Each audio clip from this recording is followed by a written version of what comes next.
Salve, salve nação! Saudações rubro-negras! Galera, eu vou trazer aqui para vocês agora o pós-jogo no programa Sport Center.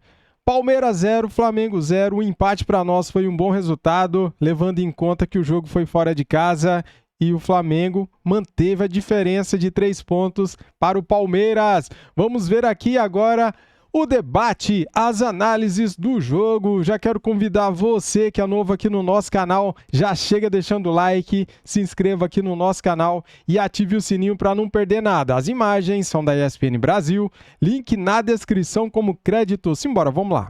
Principal programa esportivo do mundo que está no ar agora, repercutindo este grande clássico nacional. Palmeiras e Flamengo mais uma vez no Allianz Parque. E mais uma vez um empate, dessa vez sem gols, 0-0, mas com muita coisa para a gente discutir. As escolhas dos dois técnicos, também o futuro de Palmeiras e Flamengo, não só no Campeonato Brasileiro, mas também em Conmebol Libertadores, já que ambos jogam neste meio de semana, claro, com a nossa transmissão aqui da ESPN e também do Star Plus. Além do clássico nacional entre Palmeiras e Flamengo, tem muito do Bavi para a gente falar.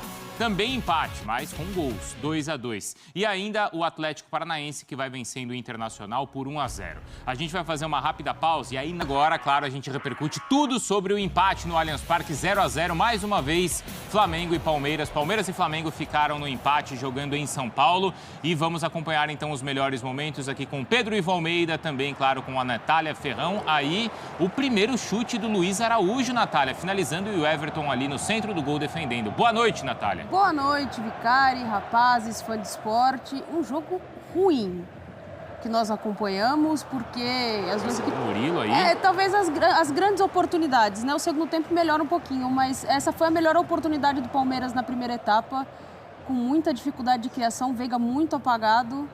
O jogo não foi dos melhores, não, Vicari. Mais um lance do Palmeiras agora pelo lado direito. O Mike faz a jogada e o Flaco Lopes acaba cabeceando por cima do gol. Agora tem o Hendrick, então, roubando a bola e finalizando, mas ela vai fraca para fora, Pedro Ivo. Finalização para fora. Boa noite para você, Bruno, Natália, fã do esporte com a gente. Finalização para fora, roubada de bola, jogada individual. Muito do que a gente viu. Não foi exatamente um jogo de construção.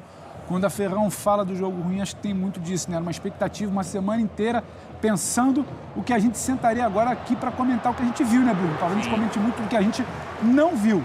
Não viu. Acho que vai se falar muito de desempenho, de encaixe defensivo, de atuação de linha de defesa do Flamengo, de como o Palmeiras conseguiu travar o Flamengo também em muitos momentos. E vai se falar pouco dos que os times poderiam criar e não criaram, né? A verdade foi essa. Acho que a gente pode cobrar um pouquinho mais, porque quando a gente senta para ver um Flamengo e um Palmeiras, a gente quer ver mais do que exatamente times ali com aquele receio de sair com a derrota. Tem muito de garantir um ponto e, se der, buscar 3. Acho que essa foi a tônica. Então acabou que deixa um pouquinho a desejar, porque pelo que esses times podem fazer, pelo que a gente já viu esses times fazendo. A gente fala em Arrascaeta chutando agora, Hendrick finalizando na outra bola que a gente viu, Bruno Henrique, De La Cruz, sabe, você tem o Rony entrando do outro lado, Flaco tinha um bom início de temporada, então a gente espera ver muito mais. Mas tem coisa interessante a falar de encaixe, de sistema, de como se tirou o adversário do jogo também. Aí o Aníbal, não é, lançando também a bola, ela sobra ali pro Hendrick, a gente vai ver a finalização para fora. No segundo tempo, algumas mudanças ofensivas. O Gerson, o De La Cruz e o Pedro entram no time do Flamengo. Aí tem o De La Cruz batendo e batendo por cima. Do lado do Palmeiras, o Estevão entra, o Rony entra, também o Lázaro. Um segundo tempo que foi mais movimentado. Aí a bola levantada na área. O Palmeiras chega a balançar a rede, mas estava impedido, Natália? Estava impedido, né? A projeção ali do corpo, acho que não tem nem muito o que questionar. O jogo passa muito por essas bolas paradas no Palmeiras, tentativa de escanteio, e só. Muito pouco, né? Aquela foi a última grande chance, então, do jogo, né? Com o Aníbal marcando, mas... Os destaques, Aníbal e Eric Pulgar. Acho que são os destaques. Bruno Henrique, obviamente, mas pensando no que o Pedro Ivo trouxe pra gente, dessa questão de... A gente tem que analisar também por que os times não conseguiram jogar. A gente tem que falar desses dois jogadores que no meio de campo tomaram conta. Porque se a gente está falando de um 0-0 e a Natália destacando dois volantes como os melhores do jogo, o placar talvez reflita, então, o que esses dois meio-campistas fizeram, Mauro Naves. Boa noite. Boa noite a todos, ao fã de esportes que está conosco. Eu acho que assim, o Bruno Henrique até deve ter ganho a eleição do melhor do jogo, né? Foi o melhor jogo. Acho que os dois zagueiros do Flamengo também. Porque pouca gente tentou jogar. Pouca gente tentou jogar. O Bruno tentou jogar desde o início, então isso já o difere dos demais. Talvez o Hendrick, mas acho que o Hendrick muito com bola e pegando e marcando. O Endrick só bate e faz falta. É só tentar, né, Pedro? É conseguir jogar, né? O Arrascaeta talvez quisesse e não conseguiu. Agora, para a expectativa toda que a gente criou, ver o número de finalizações é desanimador para um jogo como esse, né? Um clássico, talvez o jogo da rodada. É claro, tivemos outros, Bavia, etc. Mas desse jogo aí se esperava muito. E tivemos 4 finalizações. 3 no gol. Uma só do Palmeiras, deve ser o recorde na era Abel, de conseguir chutar só a bola. Uma bola Foi só. Foi aquela cabeçada do Flaco no começo do segundo tempo ali, que o Rossi defende sem muitos problemas, Sem muitos problemas, sem nada. Porque a outra do Murilo que foi perigosa foi pra fora, chute do Gabriel Menino pra fora. Tudo pra fora. Agora, do Flamengo só teve uma também no primeiro tempo e 2 no segundo. Então, assim, é muito pouco, só 4 para a qualidade desses dois times. Agora, vem muito da dificuldade também de conseguir jogar. Não sei se é para lembrar a frase do Luxemburgo, mas me pareceu um pouco. Eu acho que tem uma questão também de por que a gente não teve esse jogo tão brilhante quanto a gente poderia esperar dos dois principais clubes do Brasil hoje. Por quê, Pedro? A ideia do Abel era não deixar o Flamengo jogar no primeiro tempo. E a escalação do Tite tirava o que o Flamengo tinha de melhor para jogar. Porque você fica sem Pedro no primeiro tempo com o Carlinhos, complica. Você não tem o De La Cruz para dar um dinamismo, facilita para o Palmeiras marcar, porque é só... Como é que foi a tônica do primeiro tempo? Bola do Flamengo, Arrascaeta, falta no Arrascaeta. Bola do Flamengo, Bruno Henrique, falta no Bruno Henrique. Então, o Palmeiras picotava esse jogo, e se é estratégia ou não, o Abel pode falar, eu não acho que seja proibido, mas é uma estratégia dele de picotar o jogo, tirar a velocidade, tirar o jogo do Flamengo. Então, o pouco que o Flamengo tinha, que era Bruno e Arrascaeta, o Palmeiras chegando muito, travando muito. E quando você tem um Carlinhos... Mas do outro lado tinha isso também? Quando o Endrick pegava a bola, o Flamengo picotava ou não? Eu acho que tinha muito mais do outro lado. Do lado do palmeirense. E uma coisa também que explica que não é só falta, pra gente não ficar só no debate de falta, que eu acho que vai ser muito falado. Foram 37 faltas no jogo, 14 faltas cometidas pelo Palmeiras só no primeiro tempo, mas eu acho que tem uma situação também de ordem tática. O Flamengo tem dificuldade para sair jogando quando pressionado, então você acaba tendo bem e você acaba tendo menos a bola chega com menos qualidade. O que você faz? Chicão, bola para frente, bico para frente, bola longa. O Carlinhos não é o Pedro, não é o cara que vai prender essa bola, esperar alguém passar, não é o cara que quando a bola está um pouco mais travada, só tem o Arrascaeta no meio, ele não vai sair para dar jogo no meio de campo. Por 2 ou 3 vezes, a gente foi aquela sensação, a gente até comentava, né? O jogo está melhor para o Flamengo no segundo tempo. Por 2 ou 3 vezes, assim que o Pedro entra, ele já arrasta o Murilo lá no meio de campo. Então ele arrasta o Murilo, abre um clarão. Por ali entra o Arrascaeta, depois entra o Gerson, depois entra o De La Cruz. Então, essa característica do Pedro também, sem bola, ou de ir buscar essa bola no meio de campo e dar a opção de jogo, muda a dinâmica do segundo tempo. Não tinha isso no primeiro tempo. Então, você ter o Carlinhos te gera menos jogo, você não ter o De La Cruz, a tua dinâmica de meio de campo fica comprometida, só o Arrascaeta muito bem marcado pelo Palmeiras. E quando o Palmeiras trava a saída de bola, e não é só o Palmeiras, quando qualquer time vem travando a saída de bola do Flamengo, o Flamengo tem problema para sair jogando, Bruno. Hoje, esticando a bola, não tinha o Pedro lá na frente. Então, explica o primeiro tempo tão travado, uma melhora no segundo tempo, mas longe de ser aquele Flamengo que a gente acha que pode jogar ainda. Mas de um jogo muito mais vertical no Vamos ver os números, Natália, só para vocês comentarem. Então, são os números da partida. E aí, claro, eu quero entender da Natália e do Mauro por que, então, um jogo sem nenhum gol, né? Olha, a posse de bola ficou bem dividida, mas a vantagem rubro-negra. Finalizações, o Palmeiras com mais. As certas, aquele número que o Mauro Naves trouxe pra gente. Só uma do Palmeiras, aquela do Flaco. Também sem perigo algum, né, Mauro? Sim. E 3 do Flamengo, sendo uma no primeiro tempo e 2 no segundo, quando o Flamengo dá aquela impressão de melhorar. E melhora mesmo, né? Se você trocar Carlinhos por Pedro, você já sente uma melhora. E no final ainda tendo o De La Cruz, mas aí, ó. Grandes chances, 1-0, cruzamentos 3-0. Mais, né? E os duelos vencidos, aí o Flamengo venceu mais duelos. Então, por que esse 0-0? Natália e Mauro? É a escolha dos técnicos, porque os homens realmente de defesa foram melhor. Certamente a gente vai ouvir daqui a pouco as entrevistas e aí certamente os dois técnicos vão falar do calendário, porque vem de jogos desgastantes e meio de semana tem Libertadores. A que vocês atribuem, então, esse jogo que decepcionou vocês? Não dá para colocar só na conta do calendário, não, Bruno. Hoje nós fizemos o jogo de Aston Villa e Bournemouth. O Aston Villa jogou um jogo no meio de semana da Conference League. Difícil, foi para os pênaltis. Só foi alterar o Unai Emery aos 88 minutos e o time correndo o tempo inteiro. Então, assim, não dá para reclamar só de calendário. Isso aí é reclamação ano após ano. Acho que tem muito do que os times não conseguiram jogar. Mas é que aí, nesse Palmeiras e Flamengo, tem uma tensão que no Aston Villa e no Bournemouth também não tem, né? Não, mas eu tô falando da questão da intensidade de jogo. Não dá só para colocar na conta do calendário. Se toda vez que a gente for... A gente tá no começo da temporada. A gente não chegou nem no meio do ano ainda. Se toda vez que o jogo for ruim, das duas, talvez, principais equipes das competições, né, das que a gente espera mais tecnicamente, a gente for colocar na conta do calendário, a gente então vai esquecer qualquer tipo de coisa. Mas o calendário, eu acho que influencia na escolha dos treinadores, na do Tite, no caso do Pedro, eu acho que, obviamente, o Tite vai falar isso. Também. De La Cruz, ele precisa segurar. Mas o time do Flamengo não estava ruim em campo. Poderia, tecnicamente, render mais. O Palmeiras, com o time que tinha em campo, poderia, tecnicamente, render mais.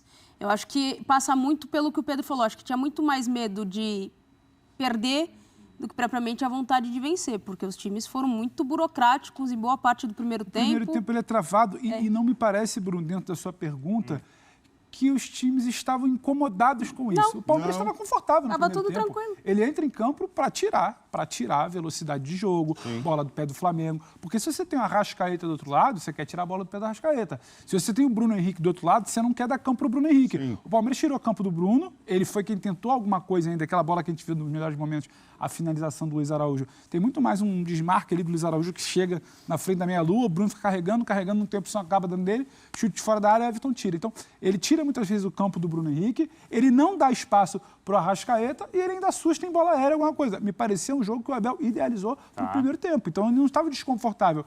E o Flamengo sabia que não era o Pedro em campo, sabia que o De La Cruz não estava em campo, que talvez não tinha como exigir muito mais do Carlinhos ali, tanto que ele é sacado no intervalo. No segundo tempo, sim. Eu acho que o flamenguista, quando ele olha para o segundo tempo, ou o Tite, o torcedor que estava no ar, o torcedor que estava em casa, quando ele olha para o segundo tempo, ele fala: Palmeiras em algum momento não tinha o fôlego do primeiro tempo, a gente em algum momento teve volume que não teve no primeiro tempo, poderíamos ter feito. Sim. Fica a sensação, e o palmeirense poderia ter não se dando lá do gol do Moreno, poderia uma bola aqui, ali, outra, mas o empate foi o que se buscou.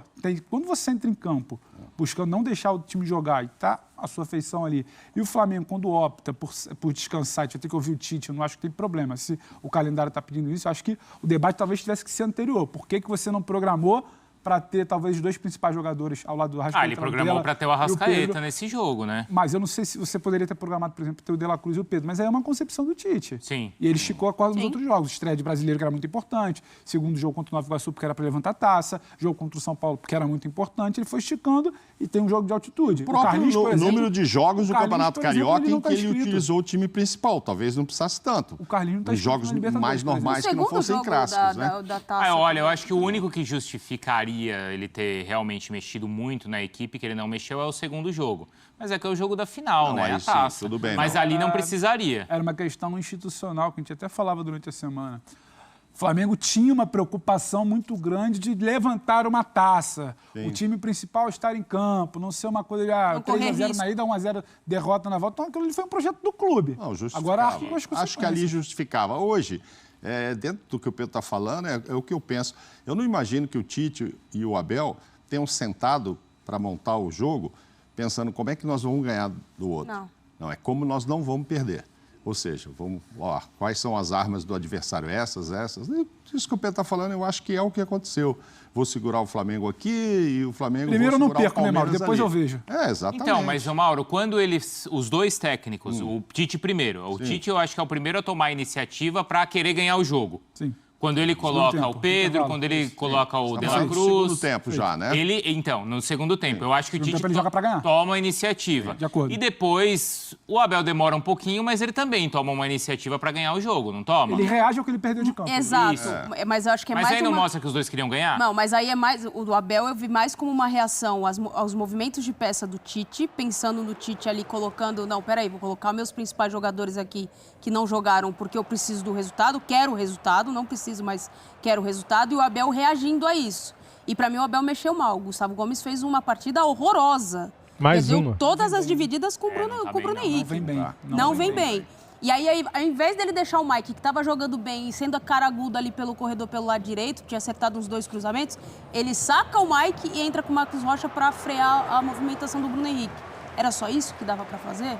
Acho que dava para pensar numa outra situação. o Estevão é novo, mas é menino, é para ir para cima, é para ter a ousadia ali, segurar um pouco também, frear um pouco as descidas do Flamengo, porque chegou um tempo no segundo tempo que o Flamengo estava muito intenso ali na velocidade. Ele percebeu que o meio de campo não seria a vez de fazer, porque estava muito congestionado, um jogo muito truncado pelo meio de campo, começa a abrir o lado de campo e acelerar mais o jogo. Aí a reação do Abel, acho que demorou e não foi talvez a melhor opção.